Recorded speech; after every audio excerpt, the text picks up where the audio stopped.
Good to see you too. Happy Monday. I'm going to have a little chip on my shoulder because after watching the news all weekend, I want to be the first person to tell you, you are being lied to constantly. And now it's bothering me because it's both sides. Both sides are doing it. Because here's what's going on with the tariffs and the economy and the trade war that's supposedly going on. And that is, nobody knows how this is going to look in 6 months or 1 year. And in fact, depending on some variables that are completely out of all of our control, it could have two completely different endings to this game. And this reminds me of sports. At the beginning, at the end of the playoffs, when you're going into the Super Bowl, there were a bunch of people said the Chiefs are going to win. There's a bunch of people said the Eagles are going to win. Now, after the game, you would think, the people that were saying, I know the Eagles are going to win. They must have been right. They must have known the Eagles were going to win. No, they predicted it correctly, but they didn't know. Go through and look at all of these people's records, right and left. Anybody. Look at Warren Buffett's record on trying to predict what the economy is going to look like in 6 months to a year. They're terrible at it. Everybody's terrible. It's an impossible task. And it really is like sport. It's like picking the Super Bowl winner. You can have some pretty good guesses. I'm pretty sure it's not going to be the Cleveland Browns. How about that? That's a pretty safe guess, right? But just because you pick it right, you didn't know. You don't know. Nobody knows. And they're talking like they know. And that is dangerous. Well, I don't want to say dangerous. It's dishonest. It's wildly dishonest. It's cheerleading is what it is. And it's kind of embarrassing. As someone else, I'm sort of in the media. Do I count as someone in the media? I'll give you some examples of what I'm talking about. Yeah, kind of. Yeah, Garrett supports me. Let's go let's beat up Team Red first, because I beat up Team Blue 90% of the time on this show. But Laura Ingraham talking on her show Friday. Oh, man, these tariffs are going to work, and this is going to be great. So when the dust settles, we're going to once again have a dynamic economy where companies and their workers who make things in America will have advantages. It certainly will be more fair. So people who build cars, people who forge steel will get paid more. She might be right. But if you say it like you know you're right, that's something you can't know. That's like predicting the weather. Even Brad Barton gets it wrong sometimes. So that really bothers me, because that could be the result. It could be that all the countries of the world decide to collapse and fold like a lawn chair. And Trump gets everything he's asking for in the renegotiated trade regime that's going to take over the world going forward, and our economy can take off. That might be true. But Laura Ingraham certainly doesn't know that's going to happen. This is so great that we have the first non-consecutive president of your lifetime, because we can go back and we can say, well, Trump did some smaller version of this tariff stuff in Trump 1.0 in his first administration. And, there was a little meat in the middle. He didn't get everything he asked for, and China didn't completely capitulate, but you were told that it was going to wreck the economy. It didn't wreck the economy. The economy did pretty good. In fact, the economy was on a nice little steady trend line up. Not gangbuster growth, not 7% growth, but like 3% growth. I mean, that's positive. It's beating inflation by a couple percent. So it wasn't a rocket ship, but it was still pretty good. And so I can see why she would say that. But that's not right to tell people that that's what's going to happen. Conversely, on the other side, they've been predicting Sodom and Gomorrah and fire and brimstone falling from the sky, and the market's tanking, never to recover again, and it's going to hurt all the people. And David Brooks, the air quotes conservative columnist at New York Times, says this is the dumbest policy ever. Yeah, I think this is going to be, I think it's literally the dumbest domestic policy of my lifetime. I think the most, of all the policies. Did you hear that right? They usually have, I think this is going to be, I think it's literally the dumbest domestic policy of my lifetime. Really? Not the COVID response, not the vaccine mandates, not the mask mandates that were proven by the Cochrane study to be absolutely worthless, not locking down schools, not making kids miss 2 years of their crucial education. Not all the hundreds of thousands of businesses and restaurants that had to close. Not all the hundreds of thousands, if not millions of people that lost their job, lost their livelihood. Not for all the soldiers and pilots that lost their job. No. The tariff, the dumbest policy in his lifetime. Really? You can't think of anything else. You can't conjure up any other thing that's happened. So here's where the truth is. It's going to be somewhere in the middle between the two extremes. Rocket ship growth to the moon and the dumbest policy of the lifetime that we're all going to regret. Okay, we all can kind of guess that in 6 months to a year from now, we're going to be somewhere in the middle. But these people are talking like they know. And then look what happened to the market today. It opened up down. It made up most of it. And it might actually finish a little bit in the green. It's actually been in the green a couple of times today. In the green, like red to green for you people who don't follow this. So we're not doing too bad. It seems the stock market has at least stopped its slide. Right now, the Dow's down 500 points, but it opened like 1,200 points down, and then actually went to positive territory for a minute, and then just ducked back down to 500 below.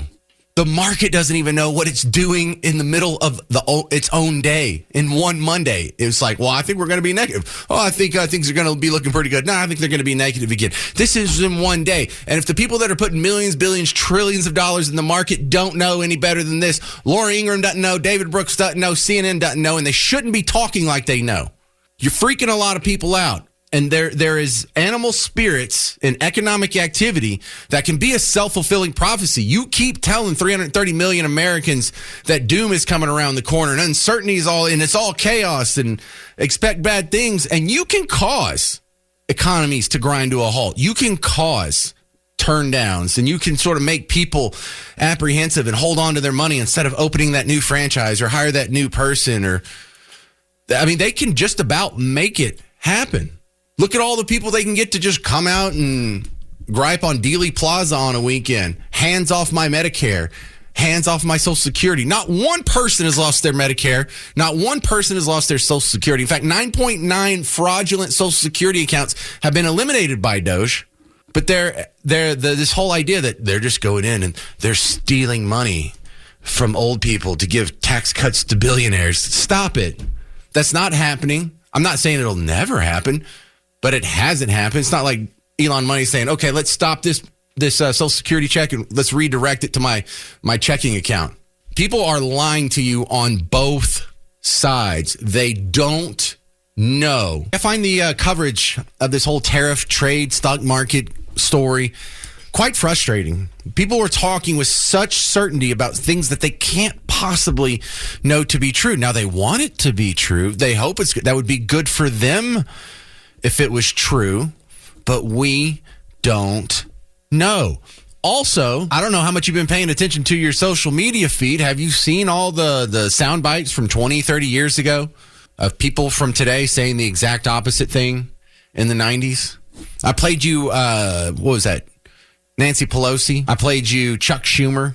I played you Janet Yellen just last year saying tariffs don't raise prices.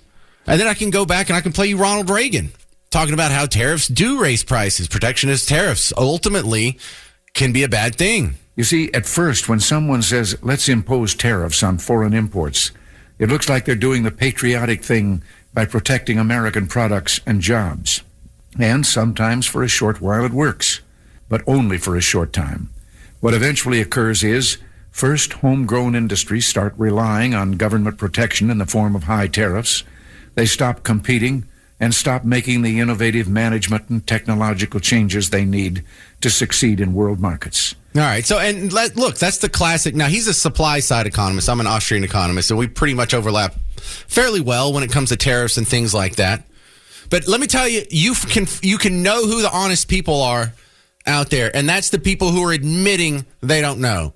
They are admitting, look, tariffs on this level of tariffs going in both directions, import and export, is not good for economic growth or economic well-being in the long term. Period, point blank, end of story. However, if this is just creating a pain point as a negotiation tactic in order to negotiate new trade agreements, then this will work. This will be good. This will be fantastic for the economy. The tariffs themselves won't, but the negotiations that result from the pain caused by the tariffs will. So and my idea is tariffs are still bad. There's a consistency there.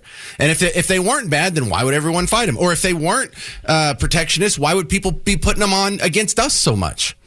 But there's also, some people don't want to tell you that they don't know because they think that's like a position of weakness. Oh, I know what I'm talking about. Maybe you just don't know what you're talking about, but I know how this works out. No, you don't. For another thing you need to start doing is start self-evaluating. If you listen to this, I'm talking to you as an individual. If you are unhappy with the way your 401k, your IRA, your stock portfolio or whatever performed in the last month, a big part of that means there's something wrong with you. You are not invested properly. You have accepted too much risk into your portfolio. You are probably overweighted in stocks. Maybe you need to mix in bonds or annuities or some other vehicles, throw stuff in cash. But there's like, I've worked on those financial shows, like some of them you hear on the weekends or whatnot. Well, I was on one that was on 6 days a week for like 11 years. And so I had to talk about this all the time. And what all financial advisors do that I've ever talked with and interviewed, they all give their clients a risk survey. And so they find out how much risk you can tolerate before you'll get upset. Now, part of that is so they'll know how much risk to put you in. And so you won't get upset if your stocks go down 10% or 20%. You actually know that, well, my risk profile says that's an acceptable part of how my assets are allocated. And I've been warned that that's going to happen. I accept that that's going to happen because I know mathematically I have a long enough time frame to not only make that back, but make all that back and gangbusters more. But if you are surprised by this, if you are caught off guard by this, you are invested wrong. No one wants to tell you that. They want to say, well, can't believe Trump did this to you. Or if the other guy's in power, if Team Blue's in power, oh, can't believe Biden did this to you. So a lot of this is there's certain aspect of self-responsibility. There's a certain aspect of you just threw money in your 401k and you put it in some funds and you were super happy with them when the market was going up, but you're not happy with them going down. Some of that's on you. Maybe some of you shouldn't be a do-it-yourself investor. Maybe some of you should get some help. Maybe some of you should read up on it. But if you're not happy with it, there are things you can do. There are people out there who didn't lose any money in the downturn. They're probably ecstatic about it right now. They're not as happy when you turn around and you made 20% a couple years ago with your just indexed funds out there thoughtlessly throwing money into an index. But if you don't know, oh, I didn't know you could do that. Well, maybe you should look into it. But, I'm not blaming everybody here that's an investor saying, well, you shouldn't have lost money. But if you're upset or you're surprised, you should not be. This happens quite a bit. Or maybe you just haven't been paying attention. Maybe you've just been taught to be outraged because your stocks were down from 2021 until about the middle of 2023. If you had put money in the market at the summer of 2021, you would have been underwater through all the rest of 2021, all of 2022, and a big chunk of 2023. Was there big hooting and hollering and headlines? Were people getting crushed, pension funds getting crushed? Any of that? Any of the headlines you see now? Anybody have a microphone put in front of their face? Tell me how awful this is. No. The media isn't any more trustworthy when it comes to the stock market than they are with Jussie Smollett. The media is not any more trustworthy when it comes to your 401k and your IRA than they are with any of the other hoaxes that you've seen floating around. Hunter Biden's laptop. The inflation is transitory. Remember that? Right before it went to 9%. So that's where I stand with that. 800-288-9227. 800-288-9227. We have some positive news already happening. I mean, the market hadn't closed yet. Market's going to close in about an hour. And right now, it's not really that far down. I mean, the Dow's down about 500 points. S&P's down 30 points. So they started way down. They started down a good 3% today, and they've got it down to about 1% negative. So we may be really close to the bottom of the canyon here. This may just be a pause point before we go another 5-10% down. Here's the truth, though, and it's not fun to say. Nobody really knows. And if they tell you they know, they're lying to you. So we'll get all caught up and see what the progress has been made. Kevin Hassett, one of the economic advisors to the president, did an interesting interview this weekend where he said more than 50 countries have not only called, they're already negotiating lower tariffs. Let me address some comments that are already floating in here. I'm already getting emails, james@wbap.com, and Facebook messages. And who is this? Smacky over here on YouTube. I don't think his Christian name is Smacky, but this is what we have to go with. He says, bruh, you're describing maybe 10% of your listeners. Millennials don't have 401ks. Gen X is broke. And the wealth of our parents is going back to the banks in the form of reverse mortgages. That's a popular conception, but it is a misconception. I just looked it up real quick. I knew the numbers were pretty high, but yeah, actually 70% of millennials are saving for retirement. 66 of them have some money in stocks. So, yeah, millennials do care about whatever is happening with the stock market, whatever's happening with the trade war. And look, the older generations above that, Gen X, the boomers and whatnot, they're all watching this. And you know what? You're right. I probably shouldn't say they're all watching this, because you're right. There's about 25% of the population that's just checked out. And I don't know, I guess they just live paycheck to paycheck and think that they're either going to live forever or they're just going to move in with their kids when they retire. But most people, even millennials, are being affected by the stock market right now, today. And we also have to remind ourselves that millennials aren't kids. Millennials, the youngest millennial now is 27, I believe, 25, 26, 27, somewhere in there. And the oldest millennial is up in the 42 range, 44 maybe. Depends on when you started. A lot of people started at 1980, which would mean the oldest millennial is 44, 45, depending on when their birthday is. So, yeah, that's what we're talking about. Yeah, most people are being affected by this. So we have to keep an eye on our money and not do dumb stuff with it. And a lot of the reason people even get interested in politics and their civic duty and voting and the political parties is because it does have a direct effect on your well-being. And the tariff stuff, not only is it no exception, it's huge. It's huge right now. And I don't know how long this will last. Because I can tell you that these tariffs, if they're here for a year, it's going to grind the economy to a halt. And then tomorrow or within 2 weeks, we could have half the tariff walls negotiated down and done with. Or we could just have a couple of big ones. What if China comes around? What if a couple of the bigger European trading partners in Mexico and Canada come around? Do we really care about the tariff wall that's put between us and Myanmar or something like that? Of course not.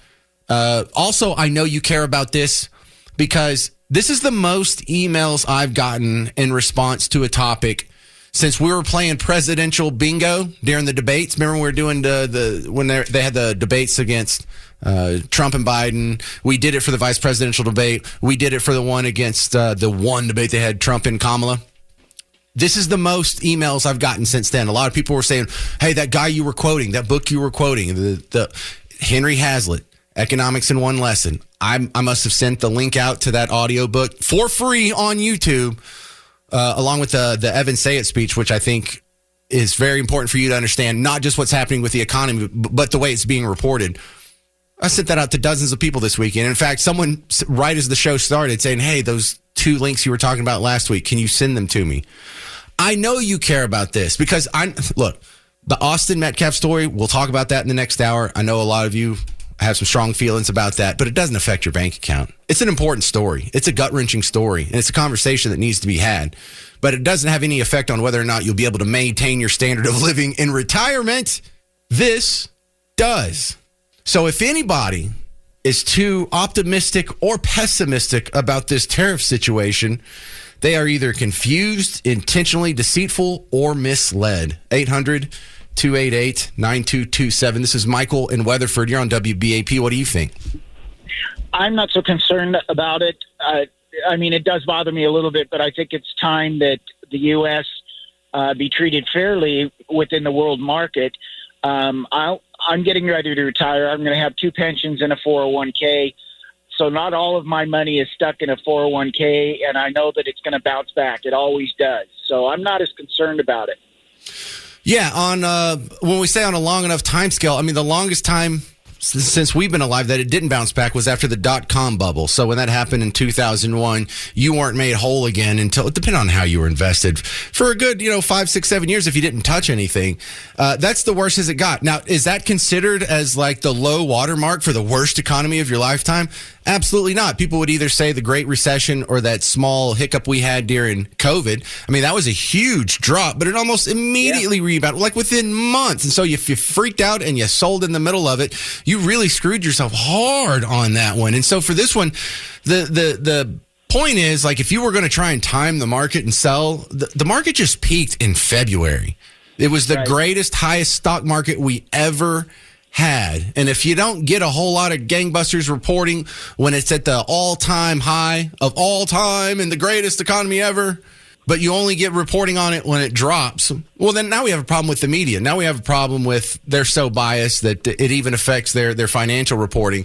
And I think we've all can kind of accept, they're that big of hacks that they would do that.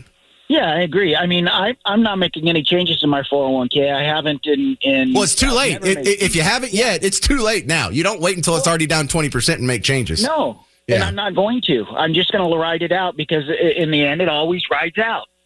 Right. Look, and worst case scenario, even if it does grind economic, and thank you, Michael and Weatherford, even if it does grind economic activity to a halt or even go negative and we have a recession, that'll crush Trump and the Republicans in the midterms.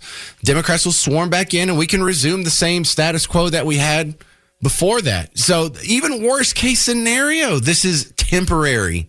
So even if everything they're saying on MSNBC and CNN is true, that this is the worst, like David Brooks, this is the worst domestic policy of my lifetime. Oh, really? Even if that's true, it's temporary. You shouldn't freak out. It is easily recovered and reinstated. Right, David? Yeah, I think this is going to be, I think it's literally the dumbest domestic policy of my lifetime. That's it. The dumbest ever. Got it. Don't anybody says that, don't take them seriously. That's just embarrassing. After what we saw with COVID, or you could go pick through your lifetime. We've had dumber issues. I'm not going to ask for that, but you can just think of them in your own head. Weapons of mass destruction, things like that. We've had a lot of dumber policies than trying to do reciprocal tariffs. Not even reciprocal, just halfway reciprocal tariffs on people that have been hosing us for decades. And so I wanted to stop down and give you an update here because the last 2 days, Thursday and Friday of last week, were absolutely terrible for the stock market. It's a huge 2-day drop. We hadn't seen a plummet like that since COVID. But also, you remember in COVID how quickly it can bounce back. So let me see. Did it continue for a third day? Yeah. Kinda. It's what we have a mixed close on the markets. And that's Dow Jones was down by about 0.9%. NASDAQ was up 0.1%. So it actually finished in the green. It finished not above where it started today, above where it closed on Friday. So it started down and made all that up. And so it was positive for the big chunk of the day, but overall finished 15 points ahead of where it closed on Friday. And then the S&P was down, but it was down about 0.25%. Now, during the day, there were little instances where you would see the Dow Jones, the NASDAQ, and the S&P all move into green territory. It did it earlier today. It did it about the time that you and I went to lunch. And then it was teetering around the break-even point right before the James show, a little bit in the green. And just seemed to finish right under it with the NASDAQ pulling up. But the NASDAQ, that's easily explained. They lost more than the other two indices, and that's the plural word for index. I heard Casey Bartholomew. Indexes? No, indices. So 2 red and 1 green. It's a mixed day. But what that means is this is not a rock falling to the bottom of the Marianas Trench in the Pacific Ocean. This is a market that is not sure of itself. It is not going straight down. It at least paused for today to take a breather here. But if you're just looking at the Dow Jones, you could say it's down for the 3rd straight session. Now, remember, last Wednesday was positive. So, again, not a black diamond ski slope down, but we have a little bit of a breather here. And the market is trying to figure out, did we already go down enough that we can start buying? Do we need to go down some more? And what they're doing is, we say the market like it's a thing, but it's really millions of us making independent decisions based on different information sources and different outlooks and different time horizons. And, some investors are different because of their age. You can be a lot more risky and a lot more long-term oriented when you're younger. If you're like 5 years from retirement or you're retiring at the end of this year's, you're probably wanting to get out of anything that could go down at this point. So let's roll through. FoxBusiness.com had a nice little rundown of bullet points that I was reading on the break there. And a lot of this is having to do with China announced last week it would impose its own 34% tariffs on the U.S., but they're not supposed to go into effect until Thursday. And then there's some additional tariffs that the United States plans to put on China effective April 9th. So what we have here is this very Donald Trumpian reaction here. And when I say Donald Trumpian, I don't mean that as a parody or to make fun of his personality. I mean, if you've read his book, The Art of the Deal, this is he's just being himself. This is how Donald Trump was buying apartment buildings in Midtown Manhattan 30 years ago. He's doing the same playbook, and he wrote it all down. And if you go read it, it reminds me, remember when the first time he was running for president, it's like 2015, 2016, he was talking about, we're going to build a big, beautiful wall all across from the Gulf of Mexico, the Pacific Ocean. It'll be beautiful, magnificent. Everybody loves it, believe me. He was saying that. What did Vicente Fox, the president of Mexico at the time, say? We're not going to pay for your bleeping wall. And so the media turned around to Trump and they said, well, Vicente Fox said there's no way Mexico is going to pay for that wall. And what was Donald Trump's reply? Wall just got 10 feet higher. Right? So what we saw today was China saying, well, listen, man, if they don't straighten themselves out, we're going to raise our tariffs on the United States on April 10th. And Donald Trump's response is, okay, well, we'll move our tariffs up to 50% on April 9th. So it's the same thing. If you know what the playbook is, the whole idea that there's this air quotes, this nebulous uncertainty, this cloud over your head that's following you around like a Ziggy calendar. Remember the rain cloud that follows Ziggy around? That goes away when you realize this guy is just doing the plays out of any regular businessman playbook. This is how regular business people negotiate. In fact, you might want to look into this next time you have to negotiate for a contract or buy a house or do any sort of business where you have to go back and forth across the table from somebody else whose interests are not completely aligned with yours. This is just a regular old playbook. How this is going to end up, again, I will stress and I will pound the table. Nobody really knows. You have reasons to be optimistic. You have reasons to be pessimistic. But the outcome of this is variables that are outside of our control. Because what you're really asking is, how long is China going to put up with this? You may say, well, they're a totalitarian communist state and they can grind their citizens down to a nub if they want to. No, Xi Jinping does have other oligarchs who will pounce on his weakness should the opportunity come about. He is not elected by the people. He is elected by the Politburo, which is like if the Democrat National Convention, let's just say they pretended to have a bunch of votes, and then when they got to the convention, they just appointed their own person. Well, that's what the Politburo... What's that? Oh, yeah, they did do that. Just having fun with that. But China does not have an infinite capacity for pain when it comes to these economic situations. Xi Jinping doesn't either. And so who's going to break first? Well, if the media can beat it out of us, if we can have 1,000 bazillion more protests and hours of negative media coverage, it could break us first. But really, if I was going to put my money, if this was a boxing match between Xi Jinping and Donald Trump, or I say a metaphorical boxing match between the economies of China and the United States, you better be damn sure I'm putting my money on the United States. 800-288-9227, 800-288-9227. Blue Ribbon Roofing's 2025 WeatherCon coming up April 26th. Come on out, say hi. This is going to count as our April listener meetup here, but it's going to be at the Frontiers of Flight Museum. It's next to Love Field, 9:30 in the morning until 1:30 in the afternoon. And it's free to get in. And it's sort of a cheat code here because normally it costs you to go see the Frontiers of Flight Museum. If you go to WeatherCon, yeah, we're going to have a bunch of booths set up and demonstrations and educational events for kids. And, Weather Chasers are going to show you some cool presentations. But you can also see the Frontiers of Flight Museum. You can see the old planes. You can see the little spaceship capsule that came down from one of the Apollo missions. All kinds of old aircraft are just hanging from the ceiling over your head.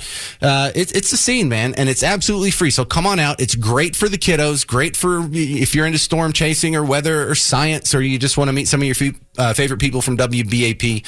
Blue Ribbon Roofing's 2025 WeatherCon, April 26th.